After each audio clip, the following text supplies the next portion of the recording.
কিছুদিন আগে চলে গিয়েছিলাম আমরা আমাদের গোসাইগাঁওয়ের রামকৃষ্ণ মিশনে, কারণ আমার দাদা বৌদিরা আসছিল, তো ওদেরকে আমাদের রামকৃষ্ণ মন্দিরটা একটু ঘুরে দেখানোর জন্য চলে গিয়েছিলাম। তো সেদিন তো সারাটা দিন ধরে বৃষ্টি ছিল, তো আমরা যখন যাব আর কি, তো ভগবানের কৃপায় বৃষ্টিটা একটু কম ছিল, কিন্তু তার জন্যই আমরা তখন চলে গিয়েছিলাম মন্দিরটা দেখতে।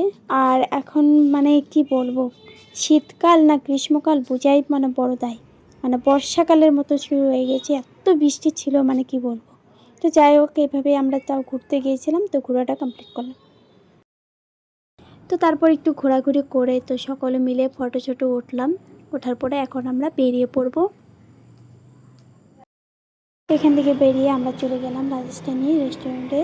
তো বৌদি যেহেতু ভেজ খায় আর আমাদেরও সেদিন ভেজ ছিল, তাই ভাবলাম রাজস্থানি রেস্টুরেন্টেতে যাই। তো যাওয়ার পরে মোটামুটি ভালোই ছিল রেস্টুরেন্টটা, আর পরিষ্কার ছিল, এই জন্য ভাবলাম এখানেই খাওয়া দাওয়াটা করি।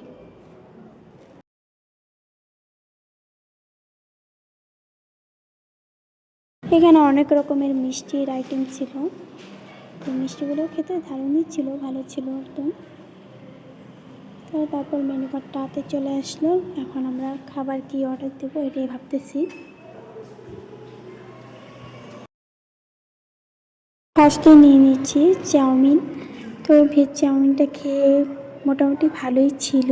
তো তোমাদের কেমন লেগেছিল এখানে ভেজ চাউমিন তো তোমরা বলো। আর মোমো, পিৎজা অনেক কিছুই অর্ডার দিয়েছিলাম, তো এইসব খাওয়া দাওয়া কমপ্লিট করে নিলাম। তো খাওয়া দাওয়া মোটামুটি ভালোই লেগেছে আমাদের। তো তোমরা যদি এখানে এসেছিলে, তো তোমাদের এখানে খাবারগুলো কেমন লেগেছে অবশ্যই জানিও। তো আমাদের খাওয়া দাওয়া প্রায় কমপ্লিট। আর ভিডিওটা কেমন লাগলো অবশ্যই জানিও। ভিডিওটা ভালো লাগলে লাইক করে দিও। আর খুব তাড়াতাড়ি আবার নেক্সট ভিডিও নিয়ে চলে আসছি।